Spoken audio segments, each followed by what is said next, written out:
नमस्कार दोस्तों, धर्म रहस्य चैनल पर आपका एक बार फिर से स्वागत है।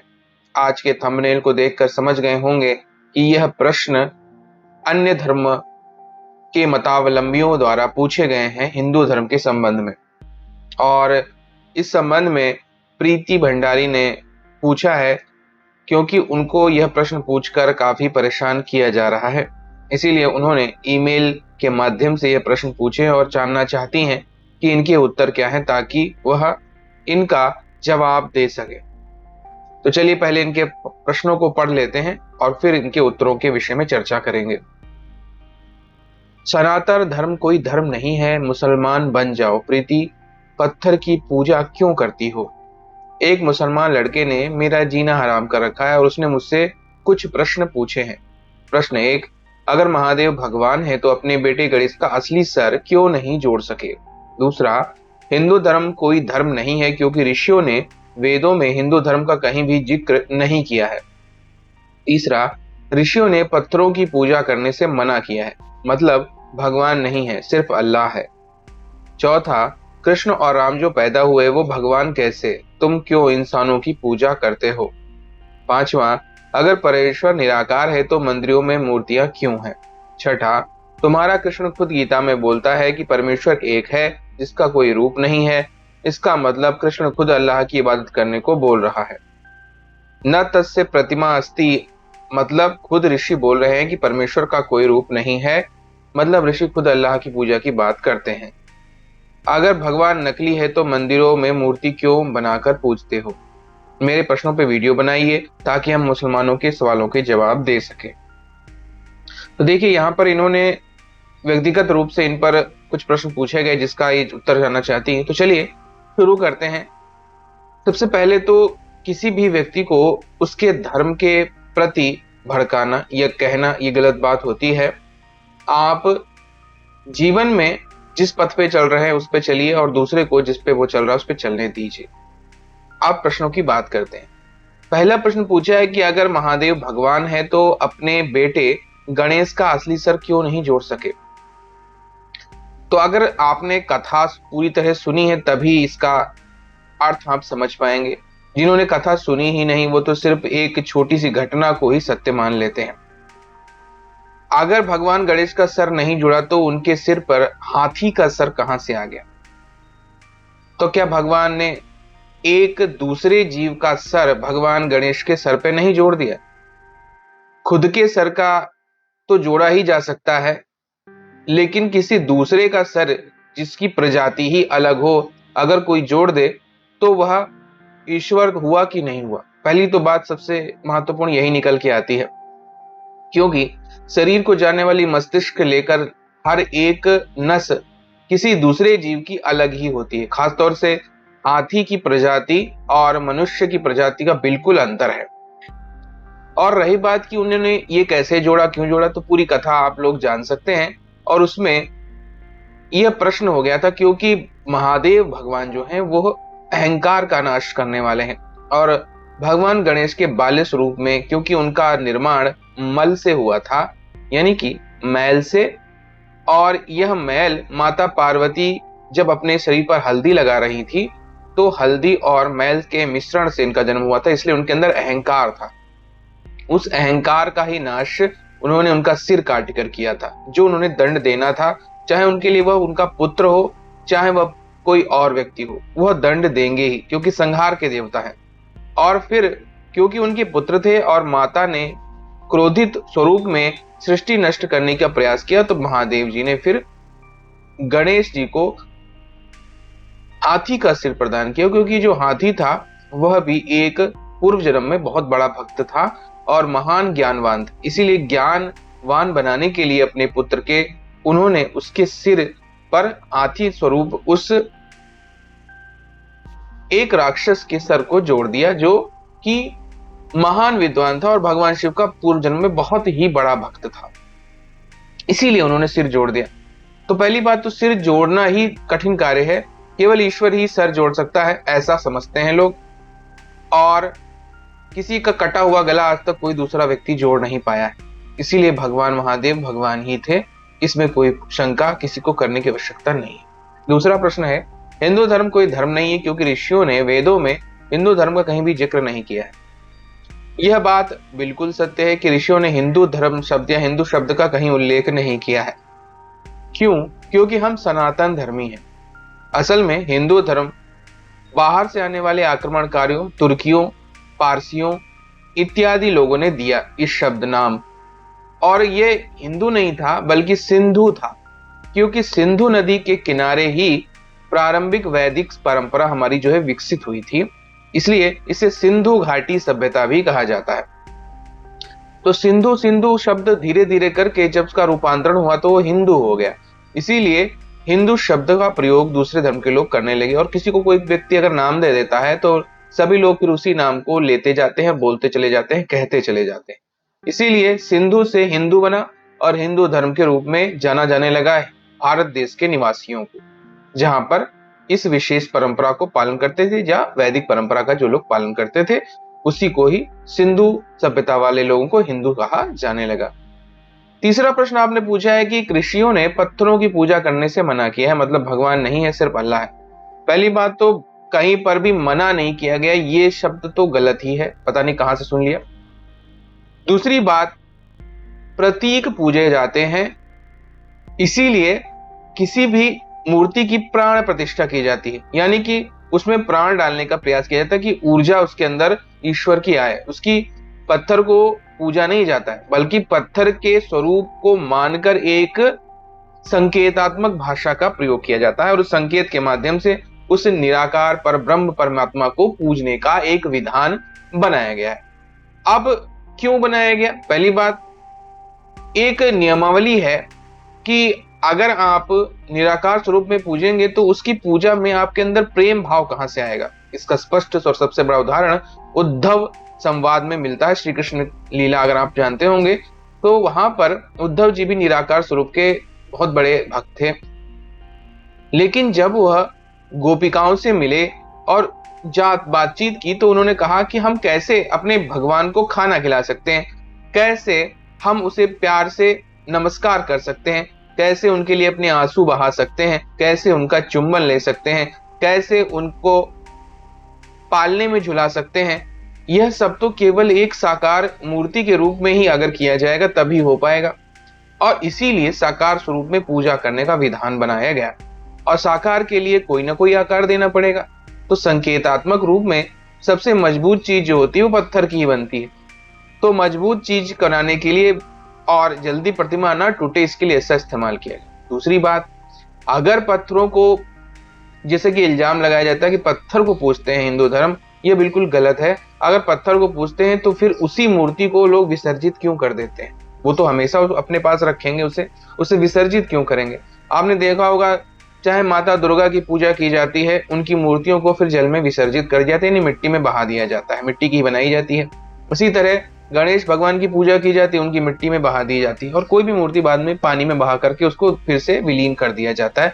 यानी पंच महाभूत में जिससे हमने बनाया था उसको, उसी पंच महाभूत में हमने फिर से उसको विलीन कर दिया, क्योंकि वह एक शरीर मात्र है, और शरीर को एक स्वरूप मान करके संकेतात्मक भाषा के रूप में उसका हम लोग पालन या पूजन कर रहे हैं, ताकि उसकी एनर्जी इस स्वरूप के माध्यम से हमको भी कुछ मिल सके। क्योंकि वो तो बहुत बड़ा है, विशालकाय है, लेकिन उसके स्वरूपों को, अपनी इच्छाओं को प्रकट करने के लिए हम प्रतीक रूप में इस्तेमाल करते हैं। प्रतीक होते क्या है?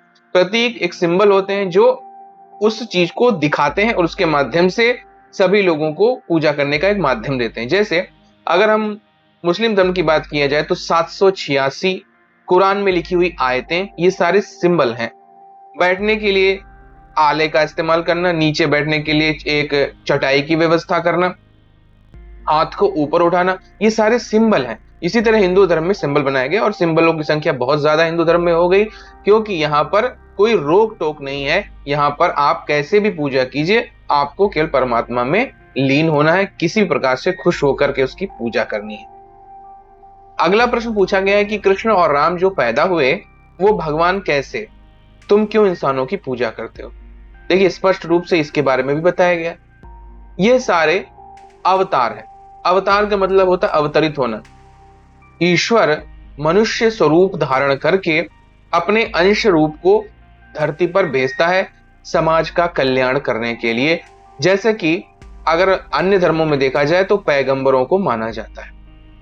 तो यहां पर जो संस्कृति है वो अलग तरह की है। तो यहां पर क्या है, हम लोग सबके अंदर ईश्वर का अंश और ऊर्जा महसूस करते हैं, और अगर ऊर्जा नहीं है तो प्रत्येक जीव कैसे कार्य कर रहा है, तो उसकी ऊर्जा से ही सारे लोग काम कर रहे हैं, उसी की आत्मशक्ति या आत्मा के माध्यम से हर जीव जिंदा है।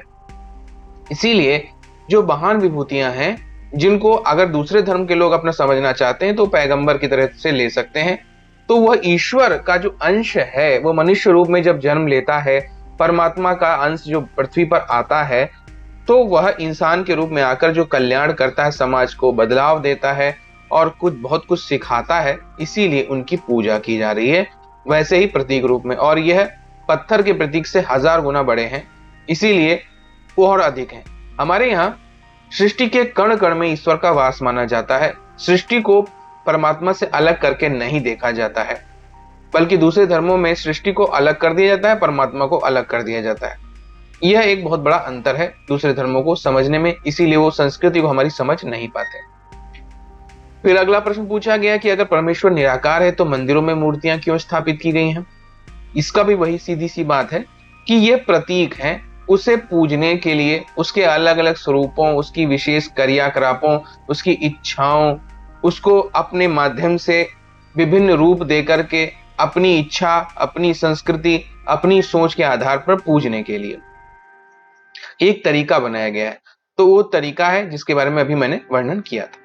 अब अगला प्रश्न फिर इन्होंने पूछा है कि कृष्ण खुद गीता में बोलते हैं कि परमेश्वर एक है जिसका कोई स्वरूप नहीं। इसका मतलब कृष्ण खुद अल्लाह की बात करने को बोल रहे हैं। देखिए, पहली बात तो वहां पर भगवान श्री कृष्ण ही पहले जब प्रकट होते हैं तो क्या कहते हैं कि मैं महाकाल स्वरूप में प्रकट हुआ हूं, यानी कि क्या वो वहां पर शिव थे। फिर वो कहते हैं कि सभी एक ही शून्य में विलीन हो जाएगा, जिसके अंदर से सब कुछ निकलता है, परमात्मा वही है। क्योंकि मूल तत्व के रूप में अगर हम जानेंगे तो ऐसा कह रहे हैं। दूसरी बात, आपको खुद ही उसको अल्लाह से अगर आप जोड़ दे रहे हैं तो फिर आपकी गलती है। आप किस तरह से किसी चीज को किसी चीज से जोड़ रहे हैं। परमेश्वर का कोई रूप नहीं है, यह बात सत्य है मूल तत्व के लिए, जिसमें केवल मोक्ष की प्राप्ति होती है। तो अगर मोक्ष स्वरूप की ओर जाना है तो संसार में, तो फिर आप निराकार स्वरूप की पूजा कीजिए। लेकिन धरती के जुड़ी हुई किसी भी बात के लिए, किसी भी चीज के लिए आप फिर उसके आगे हाथ मत फैलाइए, क्योंकि फिर वो मोक्ष की बात है। शरीर से जुड़ी हुई इस संसार में कोई चीज प्राप्त करने की कोई आवश्यकता या कोई भी चीज वो नहीं देने वाला है, क्योंकि वह मोक्ष स्वरूप है। देखिए, कोई भी चीज जब साकार होती है तो वही इच्छाओं को पूरा करती है। साकार होकर के ही इच्छा और देवी देवताओं का निर्माण होता है। जब साकार हो जाता है तो फिर विभिन्न प्रकार की इच्छाएं प्रकट होती हैं। जिसका आकार नहीं उसके अंदर कोई इच्छा नहीं, और जिसके पास इच्छा नहीं फिर आप उससे अपनी इच्छा का क्यों मांग रहे हैं? तो फिर सीधी सी बात है, अगर आप निराकार रूप में पूजना चाहते हैं किसी को भी, तो फिर उससे इच्छा पूछना, उसकी इबादत करना बंद कर दीजिए। केवल इबादत इसलिए करेंगे या पूजा इसलिए करेंगे कि मुझे मोक्ष चाहिए, मैं अपने आप को भी शून्य बनाना चाहता हूं, क्योंकि आप शून्य हैं, आपका कोई रूप नहीं है, इसलिए मैं भी शून्य करना चाह रहा हूं। शून्य का मतलब होता है ना कोई इच्छा, न कोई सोच, ना कोई क्रिया, ना कोई कलाप, ना कोई अस्तित्व। अपने आप को मूल तत्व में विलीन करने की केवल एक प्रक्रिया, जिसको महामोक्ष कहते हैं। तो फिर क्यों जो है आप हाथ उठा करके जो है उससे प्रश्न पूछते हैं या मांगते हैं, हमें ये दे दे, हमें वो दे दे? क्योंकि यह कार्य तो उसके पैगंबर करेंगे, या फिर उसके सेवक करेंगे, या देवी देवता करेंगे, क्योंकि वह शरीरधारी हैं, उन्हीं का स्वरूप है, उन्हीं के पास यह पावर है। तो ये बहुत ही गंभीर बात हो जाती है कि अगर हम परमेश्वर के मूल तत्व की आराधना करते हैं या निराकार स्वरूप की आराधना करते हैं, तो मूल अर्थ यहाँ पे यही होता है कि हम मोक्ष की प्राप्ति के लिए साधना कर रहे हैं। जब उसके साकार स्वरूप की उपासना करते हैं, किसी भी रूप में हो, देवी के रूप में, देवता के रूप में, तो वहां पर हमारी बहुत सारी इच्छाएं जुड़ी होती हैं। इस जीवन की सुख, समृद्धि, वैभव, धन, रुपया, पैसा, कोई इच्छा प्राप्त करनी, तो हम साकार रूप की उपासना करते हैं। और हमारे यहाँ दोनों है कि हम साकार स्वरूप को इसीलिए ज्यादा महत्व देते हैं, क्योंकि साकार स्वरूप से हम मोक्ष की ओर भी बढ़ जाते हैं और जो जीवन की इच्छाएं हैं उसको भी प्राप्त कर सकते हैं। जैसे समुद्र का पानी है, आप उसे डायरेक्ट पीने के लिए इस्तेमाल नहीं कर सकते हैं, उसे पहले किसी बर्तन में लेंगे, उसे उबालेंगे, उसके बाद उसमें से नमक हट जाएगा, तो फिर उस पीने योग्य उसको बनाया जा सकता है। एक यही हाल है परमात्मा का भी। उसका सीधा इस्तेमाल नहीं किया जा सकता डायरेक्ट अपनी इच्छा की पूर्ति के लिए, बल्कि कोई माध्यम चाहिए। जैसे कि यहाँ पर माध्यम एक बाल्टी है, तो एक छोटी बाल्टी का मतलब है अगर पीने के लिए इस्तेमाल कर रहे हैं, छोटी बाल्टी यानी छोटा देवता है। अगर आप पूरे शहर को पानी पिलाना चाहते हैं, तो फिर आप उसी में से एक नदी निकाल लीजिए, उसका प्यूरिफिकेशन कीजिए, तो वह पूरे शहर को पानी दे देगा, वही समुद्र। और जब शहर भर को वो पानी देगा तो एक बड़ा देवता है। इसी तरह अगर उसमें से कोई महानदी आपने निकाल दी जो हजारों नगरों को पानी पिला रही है, तो एक कोई महादेवी या महादेवता हो गया। तो ये जो रूपांतरण है, ये हिंदू धर्म में धीरे धीरे विकसित हुआ, और इसके साथ ही साकार रूप में पूजा करने का सिस्टम बन गया, जिसमें मूल बात यही थी कि हमें अपनी इस इच्छा को पूरा करने के लिए इस देवता या परमात्मा के इस अंश के इस रूप की देवता के रूप में उपासना करनी है। अब अगला प्रश्न फिर पूछा गया, न तस्य प्रतिमा अस्ति, यह वाक्य कहा गया है। ये बात सच है कि उसकी प्रतिमा नहीं है, क्योंकि मूल तत्व तो है वो निराकार है, और जब निराकार स्वरूप है, मोक्ष का स्वरूप है, उसे दुनियादारी से कोई मतलब नहीं है, वो स्वरूप ऐसा है, तो फिर आप क्यों जो है किसी और चीज की पूजा कर रहे हैं। तो वही बात फिर से कि पूजा या उपासना मोक्ष के लिए करनी है तो केवल निराकार स्वरूप है, और साकार रूप में अगर कोई इच्छा की प्राप्ति के लिए करना चाह रहे हैं तो आप सीधे सिद्धांत है, अगर आपका धर्म खुद ही कंफ्यूज हो रहा है तो सच्चाई यही है कि अगर आपको निराकार स्वरूप की उपासना करनी है, चाहे वो हिंदू धर्म हो या किसी भी धर्म में, अगर निराकार स्वरूप की इच्छा उपासना करनी है तो केवल मोक्ष के लिए करनी जाती है। यही वास्तविकता है, चाहे आप पूरे धर्म ग्रंथ पढ़ के देख लीजिए, पूर्व वास्तविकता और वास्तविक ज्ञान को पकड़ के देख लीजिए। क्योंकि जो कहते हैं ना कि जब तक कि आप कोई मार्ग बीच का नहीं बनाएंगे, तब तक कोई चीज बहकर नहीं आएगी। हवा में अपने आप सब कुछ नहीं हो जाता है। तो इसीलिए परमात्मा के जो अगर निराकार स्वरूप की कोई व्यक्ति उपासना करता है, तो उसका उद्देश्य केवल मोक्ष की प्राप्ति होना चाहिए, यानी खुद को भी शून्य बनाना। जब वह शून्य है तो आपको भी शून्य ही बनने की कोशिश कर रहा है या आप कर रहे हैं, तो वह इसलिए ही है ताकि आप मोक्ष को प्राप्त कर जाएं, आपकी आत्मा निराकार हो जाए और मुक्त हो जाए। इसके अलावा अगर आप उससे कोई इच्छा की प्राप्ति करना चाह रहे हैं, उससे कह रहे हैं कि मुझे घर दे दे, मकान दे दे, बीवी बच्चे दे दे, तो फिर आप मूर्ख हैं। आपको उसके साकार स्वरूप की उपासना करनी होगी, तभी वह एक मार्ग बनेगा, एक डायमेंशन बनेगा, एक आने का कोई तरीका बनेगा।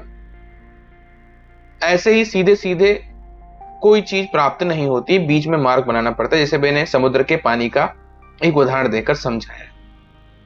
और आखिरी प्रश्न भी वही पूछा गया है कि अगर भगवान असली है तो मंदिरों में मूर्ति बनाकर क्यों पूजते हो। यहाँ पर प्रतीक रूप में हम लोग पूजा करते हैं, और बाद में उसी मूर्ति को हम विसर्जित भी कर देते हैं। तो अगर हिंदू व्यक्ति ये सोचता है या कोई दूसरे धर्म का व्यक्ति ये सोचता है कि मूर्ति ही भगवान है, जो कि इल्जाम बना करके हमारे धर्म में बेकार पर एक प्रकार से डाला गया है, यह पूरी तरह से गलत है। क्योंकि अगर पत्थर की मूर्ति भगवान होती तो फिर उसको विसर्जित क्यों किया जाता। खुद ही आप लोग सोचिए, और यही प्रश्नों के सारे जवाब है। तो अगर आज का वीडियो आप लोगों को पसंद आया है तो लाइक करें, शेयर करें, सब्सक्राइब करें। आपका दिन मंगलमय हो। धन्यवाद।